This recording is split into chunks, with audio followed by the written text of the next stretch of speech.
Hey there, friends. You know how when a child is corrected that they've done something wrong, they throw a temper tantrum.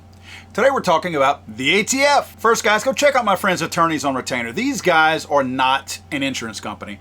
You've heard all the old news about the insurance companies, and some have changed their policies because they've got called out on stuff. Why bother going with somebody who has to tweak their policy to make people happy? Go with an actual attorney firm who's already making people happy. These guys at Attorneys on Retainer, they're who I have. They're who I trust my livelihood and my future to, knowing that if I'm carrying a firearm and I unfortunately have to end up using it, I'm protected by an attorney, not an intern on a telephone trying to determine what person they need to pass you through on a switchboard who's going to determine if they're going to cover you anyway. Sign up now, my friends, Attorneys on Retainer, for optimum protection in the unlikely event you have to draw your carry firearm in self-defense. Use my code FTATF and receive $50 off your individual sign-up fee. Again, use my code FTATF and receive $50 off your individual sign-up fee. Headline: ATF creates arbitrary 90-day window to return bump stocks to original owners. Yeah, you know the deal.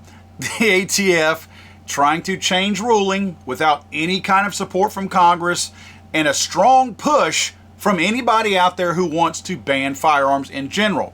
They have taken over the last 3.5 years so much leniency and so much, let's just call it ownership of the process of infringing upon our Second Amendment rights.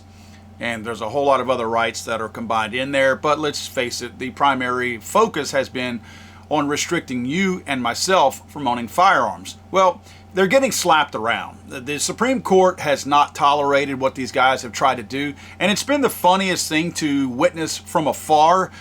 If it didn't actually affect our Second Amendment rights or our rights in general, it might be hilarious.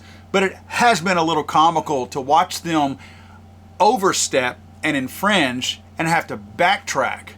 Well, now they're throwing a temper tantrum. They're mad because they were called out, and now they're having to go back on some of the stuff they were doing to step all over your rights. In response to the bump stock decision or ruling on their case that made you destroy them or turn them in, now they're mad because they have to return them to the people who they actually illegally took them from. Now, to be clear, I'm surprised that there's many people out there that actually turned them in. I think that when they went through the process and they rolled out their ruling, they were so specific on how you were to destroy these bump stocks that I think that alone intimidated some people. Some people looked at that and thought to myself, wow, if I have to cut it in 3 different locations, and they're very clear that if you don't cut and destroy this thing properly, you still could be in possession, even though the thing doesn't work. You could still be in possession of that illegal item according to the ATF. And the reason why that's important is, let's remember, the ATF is notorious for creating ambiguous ruling that they can reinterpret at every step. If you were to follow one of the red lines on their documentation that they sent out telling you how to destroy it, and you were 1/4 of an inch over from that, technically speaking, according to their ruling and their wording, you didn't cut it exactly where their red line was, so you were still in possession of an illegal device. This is how a lot of these ambiguous rulings, and in some cases laws, are worded by attorneys so that they still have that and maintain that gray area to do whatever they want and say, nah, not good enough. Your line was a little bit over. Boy, you were this close to being out of jail. Put the cuffs on him. So the ATF lost their ruling and they pitched a fit. Now, guys, all this information is from an article that I grabbed from Ammo Land by Lee Williams, a really good article. But they talk about the letter that was sent out to people who did, in fact, turn in their bump stock. And I have to point something out that's really funny on this first page of their letterhead of the letter that they sent out. Notice directly under the date of August 7th, 2024, via FedEx. This is a federal agency that is sending letters out with a private company, being FedEx in this case, because even the federal government does not trust the federal government-run United States Post Office. So they're not even utilizing the post office, their own organization that they are partners with, to send this letter out. They have more confidence in a private organization to get it out to the people in a timely manner. This is, to me, one of the most ironic things that I spotted on this entire letter, but whatever. Notice it says, notice of opportunity to request return of bump stocks in ATF custody. Now, this particular letter is addressed to Florida Carries General Counsel Eric Friday. It says, recently the U.S. Supreme Court held that a non-mechanical bump stock, a bump stock that relies on the forward pressure from the shooter's non-trigger hand to force the rifle and trigger forward after recoil, is not a machine gun as defined in the National Firearms Act. Now, real quick point I want to make before we move on to the rest of this letter. Notice how they refer to these particular bump stocks as non-mechanical bump stocks, and they actually define that. A bump stock that relies on the forward pressure from the shooter's non-trigger hand to force the rifle and trigger forward after recoil. That makes me wonder if they haven't gotten prototypes over the years of ones that did not require that push-pull nature of a bump stock, where you actually have to put your hand in the front and your hand in the back and push and pull in order to initiate that bump stock action. That push-pull action is actually what made the courts strike this down, because they said that was not like a machine gun, that was one pull of a trigger and continuous fire, that it did require push and pull to activate that kind of energy, so to speak, to make this thing continuously in rapid fire. So I just thought that was interesting that they reference it as a non-mechanical bump stock. Again, makes me wonder what somebody might potentially have in the pipeline out there, and they may be calling it a bump stock, and it may be a mechanical bump stock, not a non-mechanical bump stock. They go on to say, accordingly, you're hereby notified that the Bureau of Alcohol, Tobacco, Firearms, and Explosives is currently in possession of the bump stocks described above, in which you may have interest. According to ATF records, ATF acquired the bump stocks on or about, and then it gives a date. Please note that although non-mechanical bump stocks are no longer prohibited as a machine gun under federal law, certain state and local laws still prohibit that use, and they go on to state that you're still responsible for your own state law, even though the federal law is not going to cover it at this point. Finally, if you wish to request return of a non-mechanical bump stock, please complete and return the enclosed bump stock return request. They go on to state that in the interest of returning your item as soon as possible, please submit your claim form within 90 days of the date of this letter. Bump stocks which remain unclaimed after the time may be considered unclaimed or abandoned and may be subject to disposal. We know what happens with those, right? They're an unserialized device. They're no longer considered machine guns. They go home with the ATF agents after 90 days of not being claimed by the rightful owners who paid for these items. They essentially stole those items from you if you do not request your own property within a 3-month period of time of receiving this particular letter. Now, I find it wildly ironical that they send you a letter saying, tell us with another request back if you want us then to send the device. Why did you send the letter if you knew they turned in the bump stock? Why didn't you just send the darn bump stock? Why waste federal taxpayer money by hiring FedEx instead of the U.S. Post Office to send a letter to somebody who you know they sent it in, you know you have their property, because that's why you're sending the letter. You have them on a list, you know they sent in their bump stock, so you're telling them, if you want your stuff, just let me know. If you don't tell me you want your stuff, I'm keeping it. Just send it back. Why bother with this process? This is government. This is a perfect example of government. There's no reason for this. None. You have 2 costs that are associated with this. 3 if you count the person who now has to send this in as a request, right? They have to fill the form out and send it in. So the ATF is mailing out 2 things. One is the letter. Second is the bump stock. The customer, the rightful owner, is having to send something in to request it back. All those wasted steps. Just send the darn thing out. If they're not machine guns, which they never were, they are not a dangerous item by themselves. It's not a serialized item. There's no FFL involved here.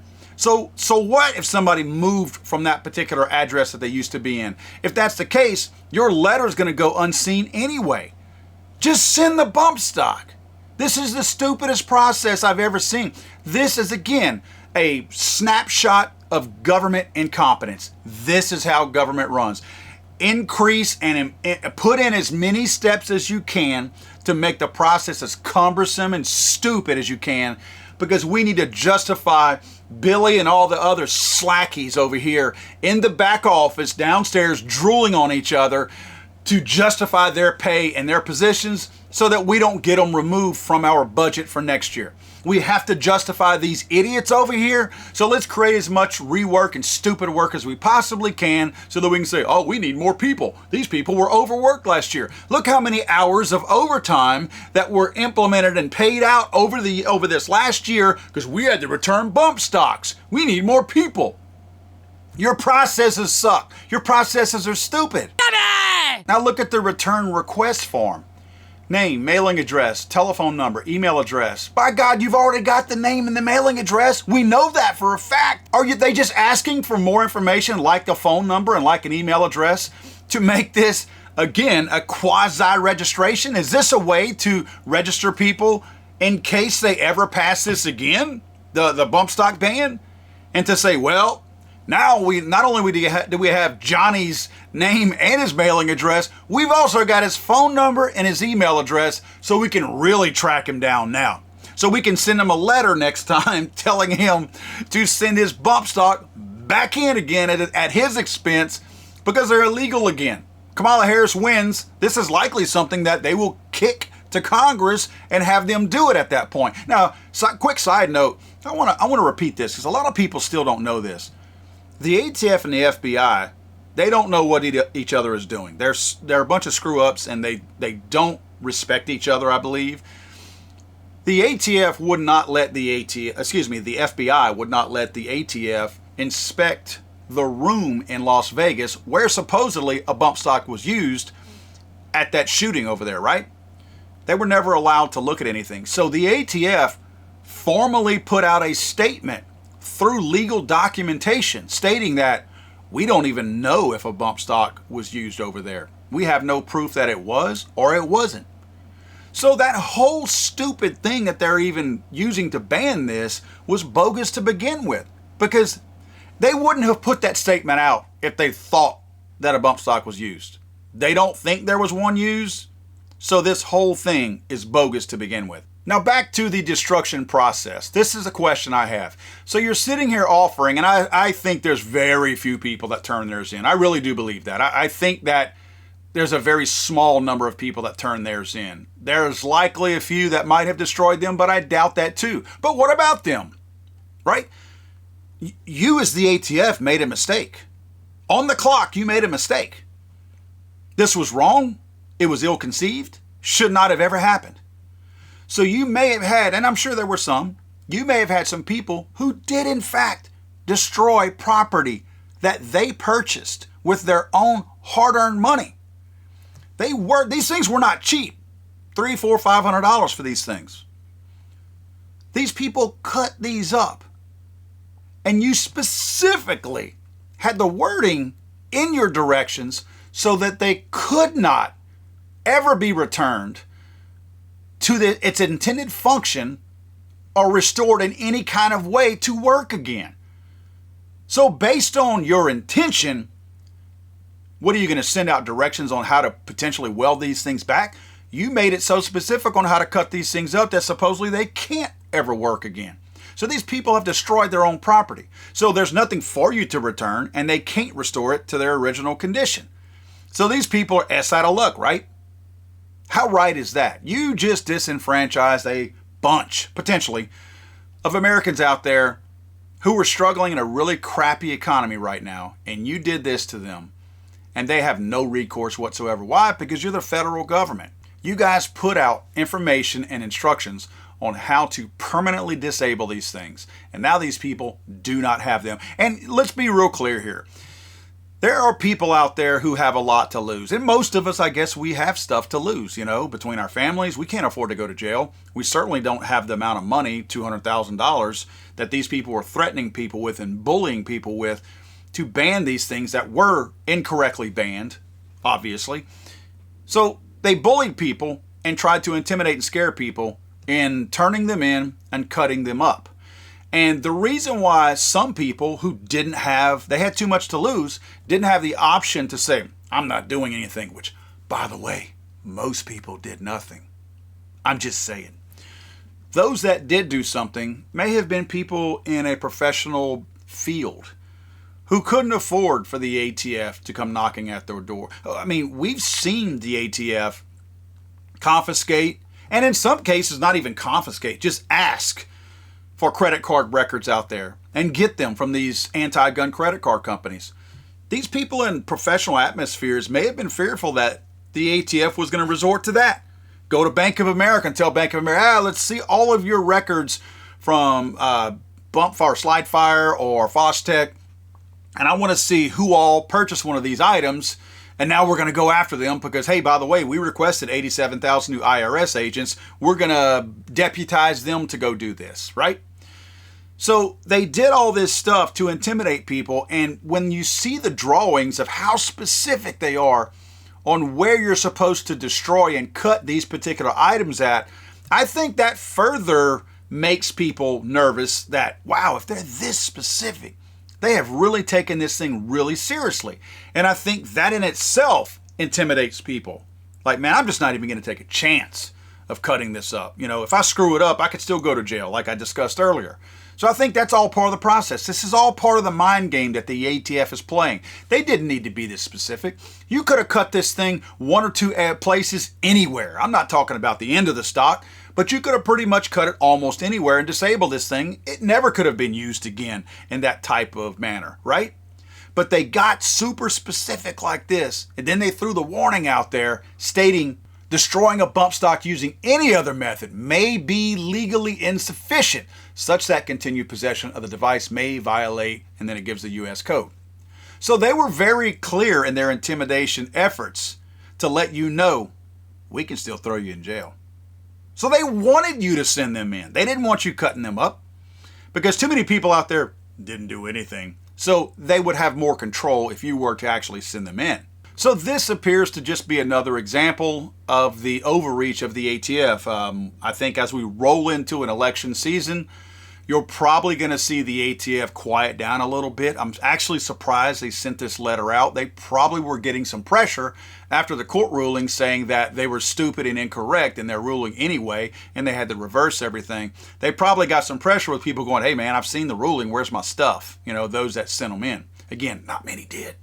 So as we roll into the election cycle, you're going to see, and you probably see it here now, because it's the firearms news, at least the anti-gun news and things that might be looked at as infringements on a Second Amendment, they've been real quiet. Have you noticed that? Have you noticed how the news has not been dominated? There's not a lot of 2A type information that's coming out. Certainly not much, if any, that seems like it's infringing upon our rights.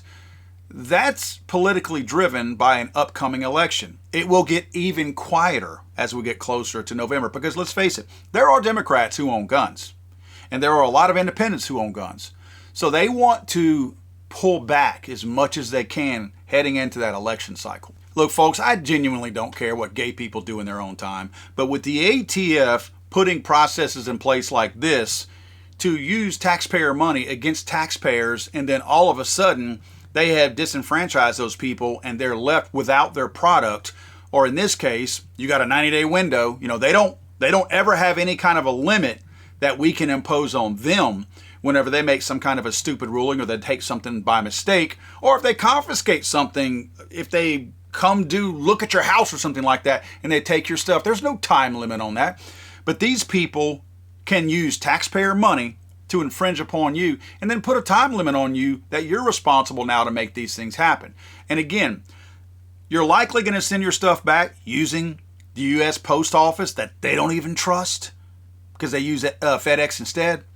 So there's a very good chance that they're going to lose your stuff, and they'll probably say that, well, we never got it, and the reason why did you use U.S. Post Office? Well, that's why we use FedEx, because we didn't get your stuff. So now your bump stock belongs to us, right? In closing, guys, I would like to give you guys something from my book, How to Make a Monster, that I put in there from Mr. Jeff Cooper. It states, there are more good men than evil. And while the latter cannot be persuaded to the path of righteousness by propaganda, they can certainly be corrected by good men with rifles. God save the Queen, man. I'm sorry, I thought this was America.